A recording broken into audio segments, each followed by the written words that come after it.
Hello sewing friends.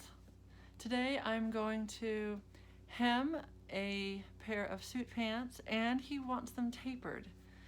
We're hemming them because if you taper pants all the way down to the cuff and they are more narrow, they automatically will not be as long. I don't know if that makes any sense, but I'm hemming them up 3/4 of an inch and I'm tapering them in. So what I did is I had him try the pants on, then I pinned where he wanted it, what looked good, what he wanted. Then I measured. So here's the picture that I made of what he wanted.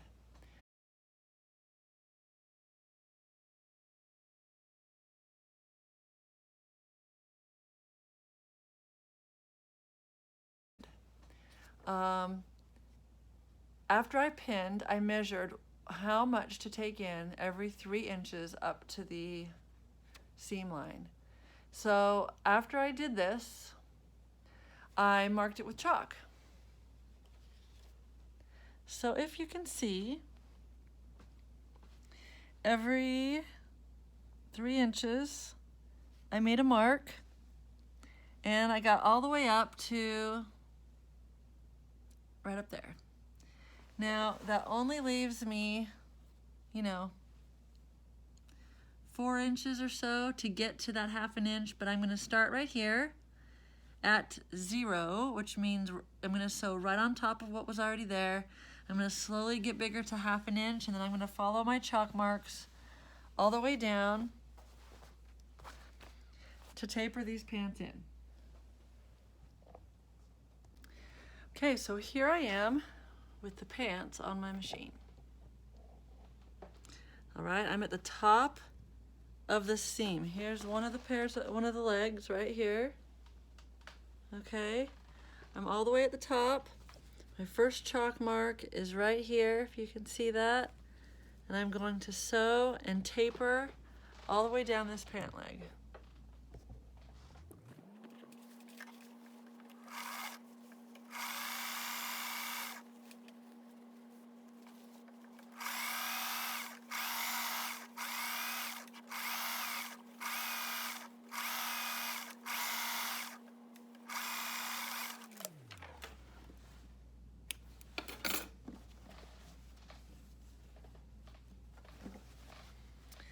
Okay, I want to make sure at the very, very end, at the bottom part of this, all the way to the bottom, that I don't continue to taper after the part that I'm going to hem.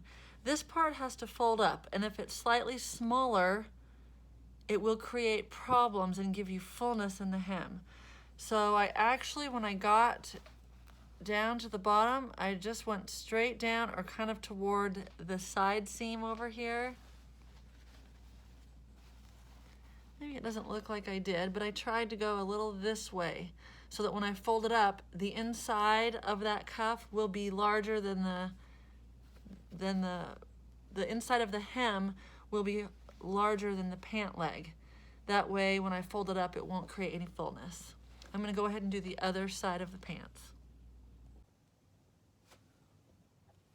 So I'm done tapering these pants, and now I need to decide what to do with this extra fabric. Okay, here's where I've tapered, and now I've got all this extra fabric over here.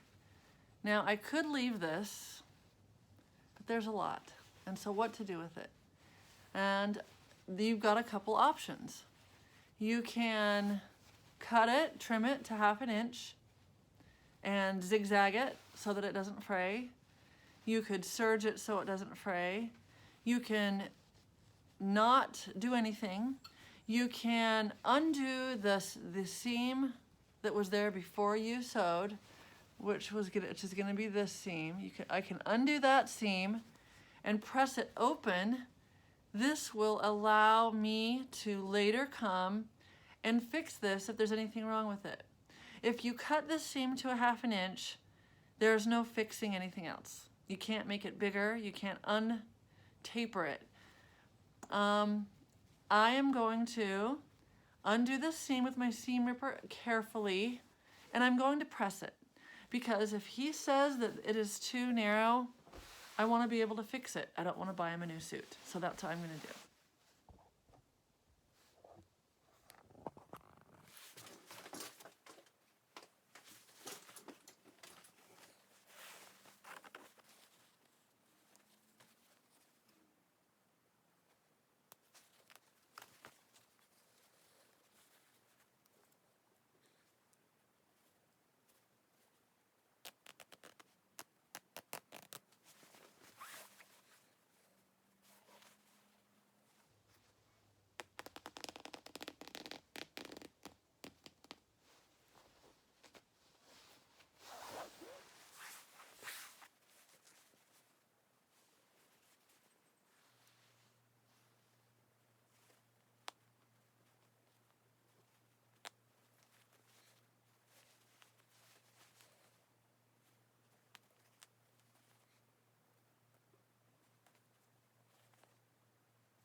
Okay, so when you rip out a seam, you want to put the red ball of your seam ripper underneath the stitching, and you want to push it forward.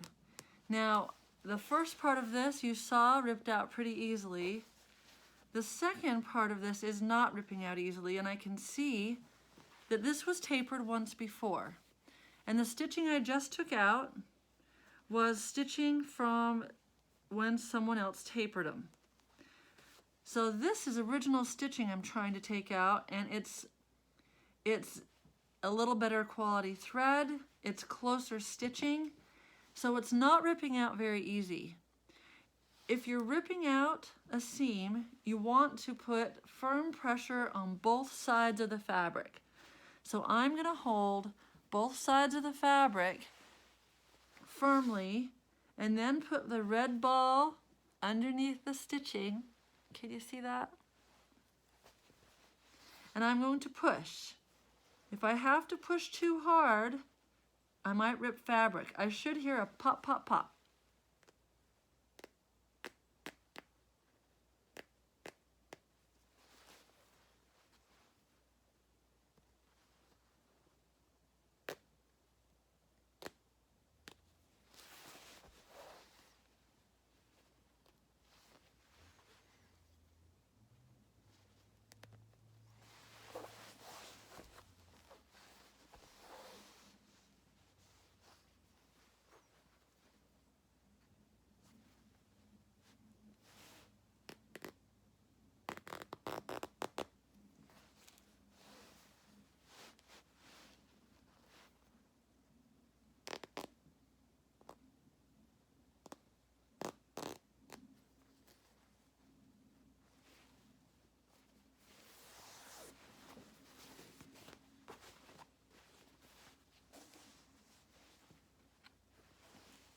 Okay, I didn't rip any fabric.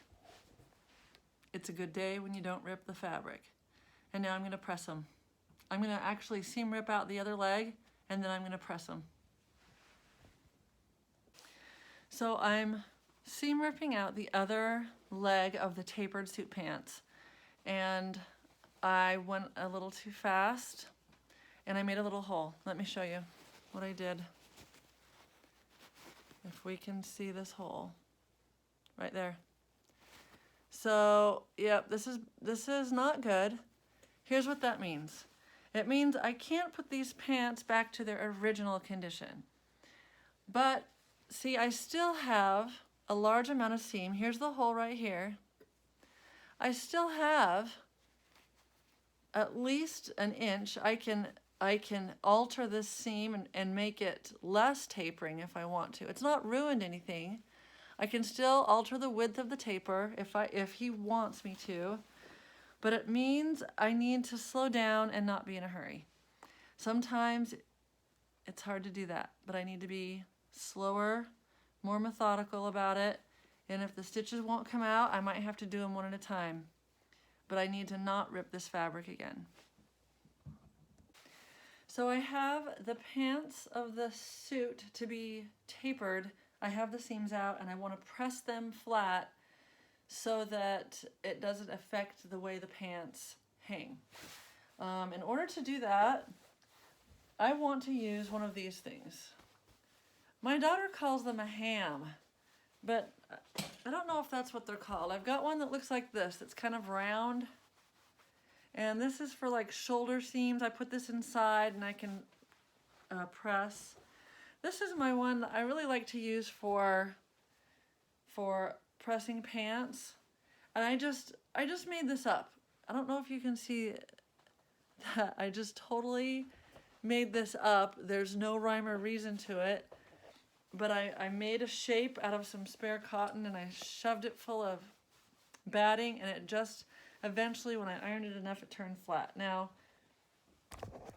I'm going to try to insert this into my pants so that I can, yay, that just fits. So now I'm going to be able to press this seam open. And remember, we discussed that I don't want to cut this off in case he ever changes his mind, or in case I measured wrong and it's not the correct amount of tapering. I can adjust it. So I'm going to press this out flat.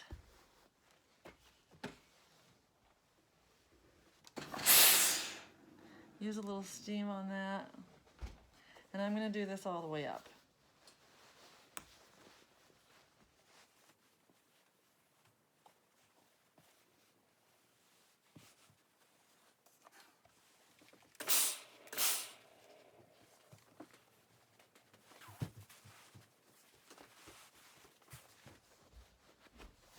You'll notice I keep tugging at the pant leg to separate that seam as much as possible. Because a lot of times when you're ironing that particular seam, you'll iron a fold into it, or you'll iron it so that the seam is not completely flat. So just make sure that that is completely flat when you're ironing it.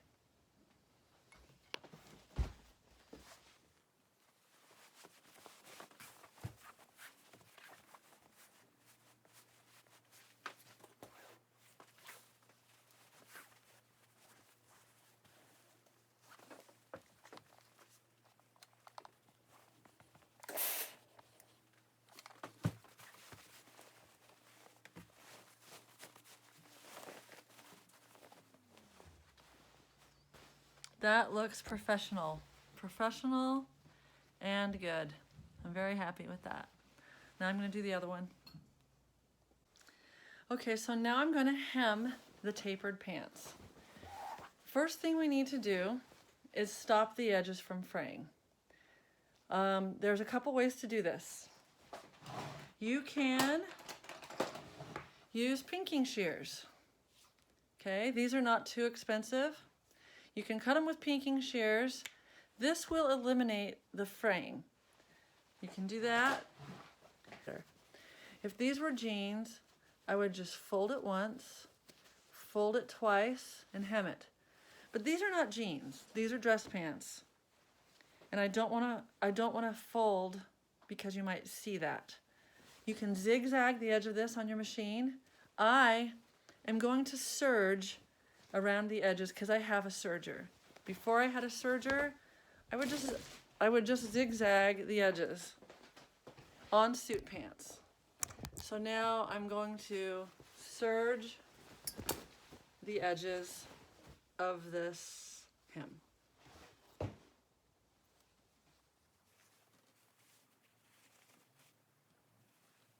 See if I can put you in a better spot.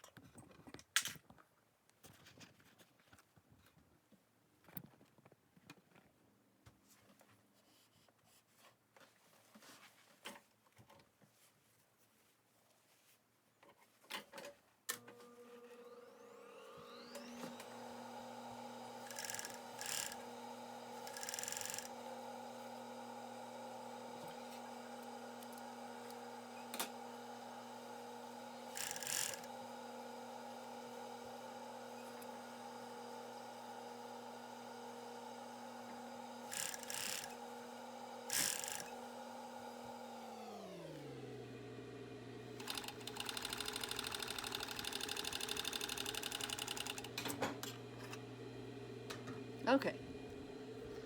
So here's what happened. This is called disaster. Can you see this? Something went wrong with my serger.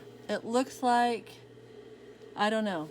I'm gonna have to problem solve my serger and see why it didn't bind the edges here. And I'm gonna have to take a break and do that. I think I have solved my serger problem. I'm going to do a test run on a piece of scrap fabric. It's at the end of the day, but if I go upstairs and leave this problem down here, I will not want to come down and work tomorrow. So I'm going to see if it will work on some scrap fabric, and then I'm going to resume tomorrow.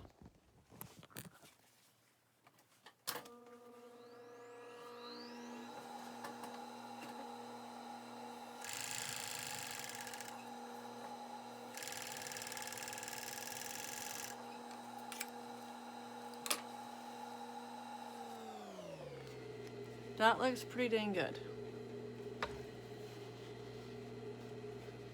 All right, that looks good. I'm happy with that. But I'm tired. I can do this tomorrow. Okay, so I believe I have fixed Pegasus, and I'm now going to serge the lower edges of these pants so that I can hem them.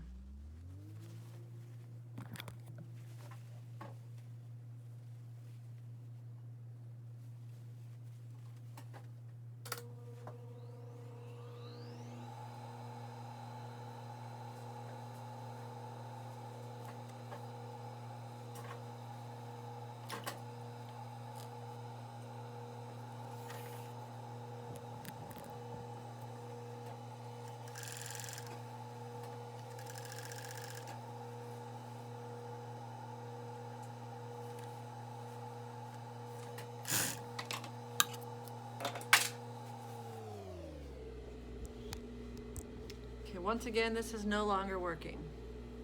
I don't know if I put the wrong thread, if I threaded her with the wrong thread, because this is new, these are new spools of thread, and I don't know if it's the fabric, but after 2 times of not being able to serge this, I'm going to do something else.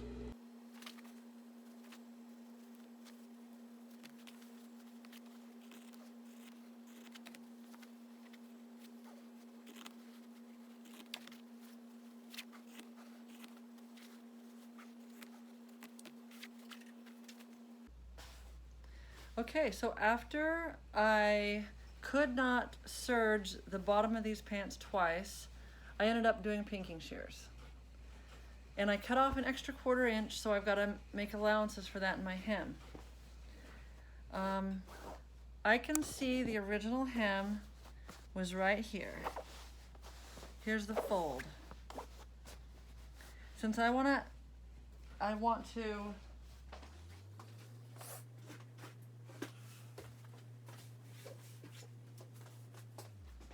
go 3/4 inches up from where I was before. So I'll set my ruler to 3/4 inches. And then I'm going to set it down. And I'm going to let that blue arrow on my ruler tell me where to mark with chalk, and then I'm going to go press it.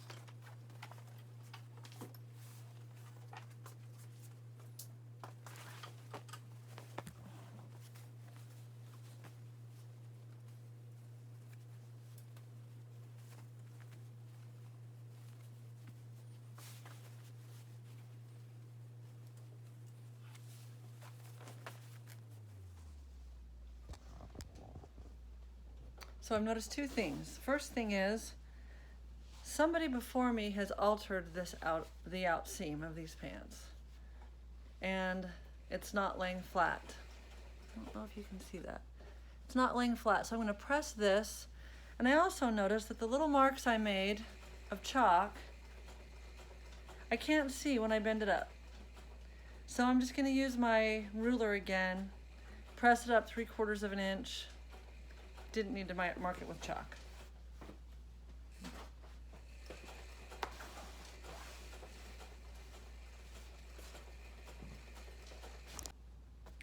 So now it's time to hem these dress pants. One thing you have to make sure is that the fold that's coming up on the inside of your pant leg is not smaller than the pant leg. If you do, it will bind and it will look bad. So if you look at this one, it's perfect. But if you look at this one,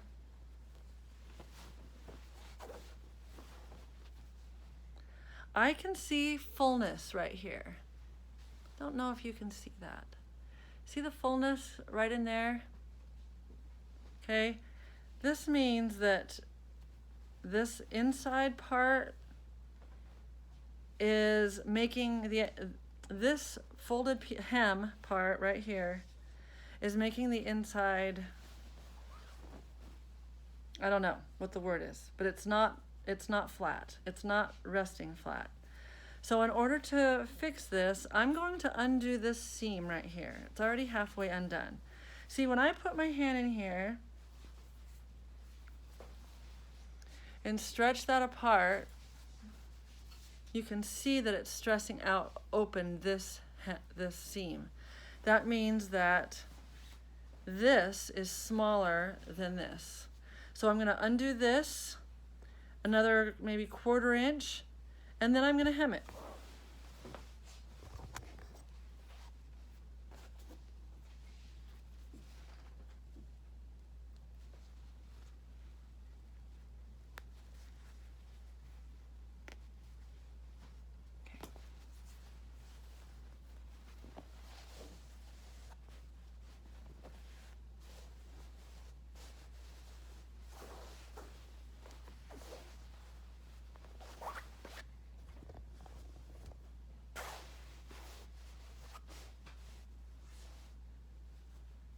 You can see how when I put this flat, it opens the seam up, which means it needs to be open to lay perfectly flat. Okay, I'm going to hem these pants with a needle and thread. Usually I put my pants on my blind stitch machine, but the guy that wants these tapered and hemmed, it's so narrow I can't get it on my blind stitch machine. So we're going to do this the old-fashioned way. I'm going to thread my needle.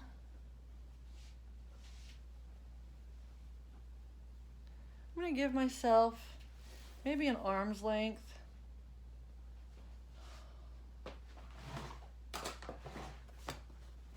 Of thread. I'm going to tie me a knot. This is how I do it.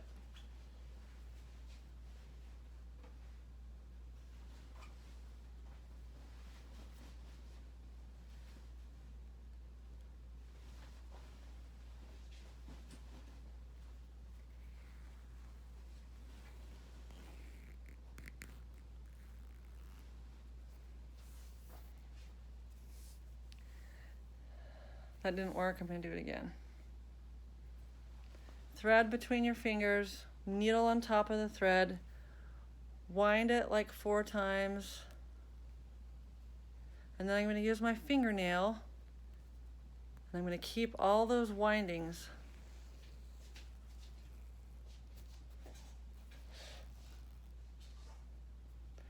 going all the way down the thread, and then I have my knot. Okay.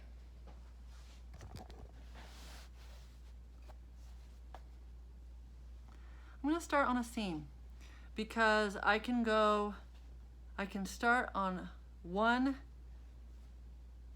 I can put my knot right here and come up through the thread, through the hem, and it doesn't show on the other side.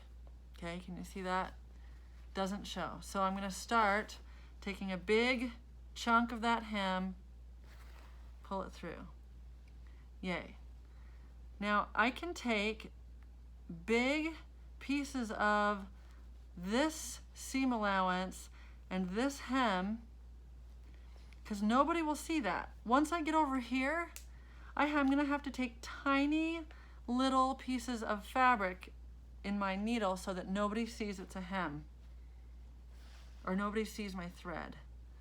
So once I get past this, and remember, it doesn't show on the other side. After you do it a little bit, you'll be able to tell if you're through one layer or two.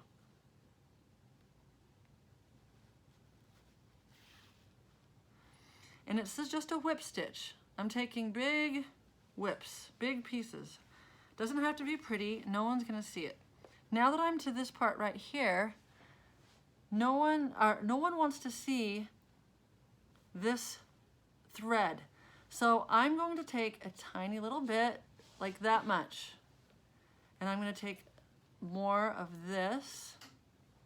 Now if you look on the other side, you can see a tiny bit, but after you pull it through, because I got matching thread, after I pull it through, you really can't see it.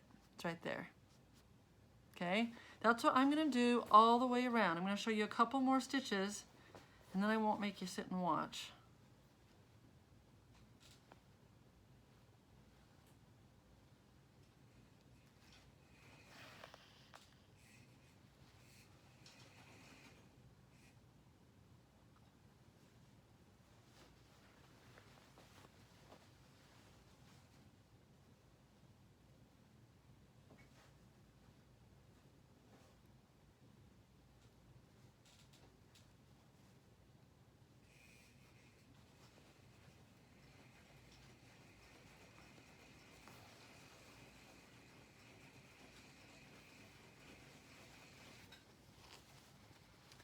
You can see tiny little dots right here. 1, 2, 3. But if you're standing back a couple feet, you won't be able to see that. This is an invisible whip stitch for a hem. And if I can do this, you can do it.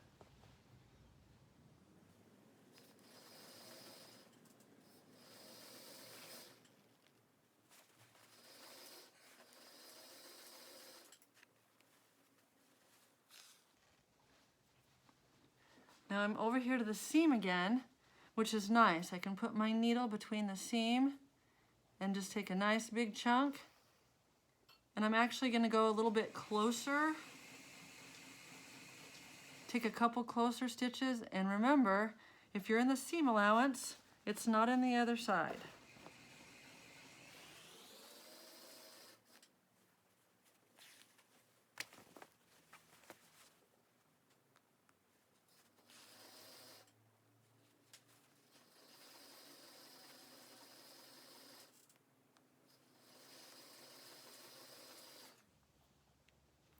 Okay, now I'm going to do the invisible stitch again. And you'll notice that I keep putting my hand in there and separating it. I want these two to be able to lay absolutely flat. I can't have either one of these shorter or smaller or bigger than the other. They have to be exactly the same around. So I'm just making sure that it's the same.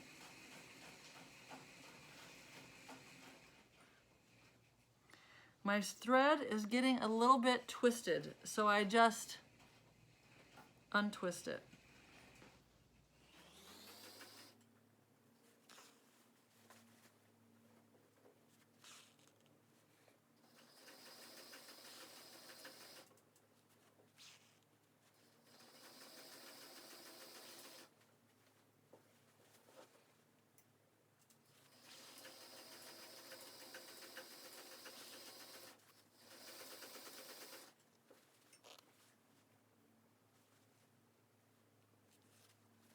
Too big.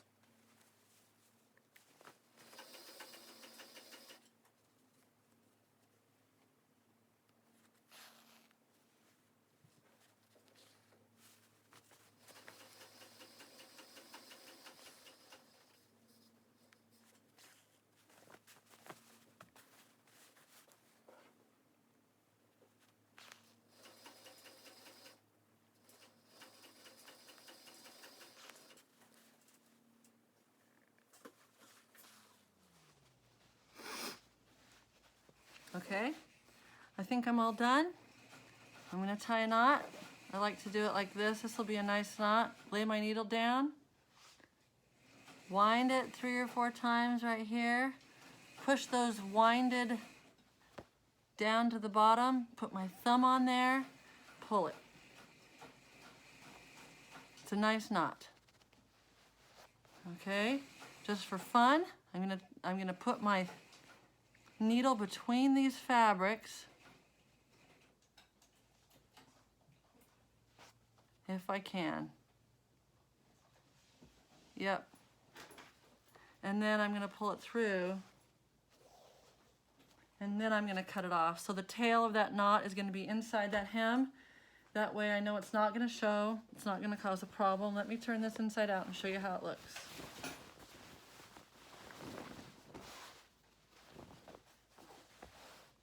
That looks nice.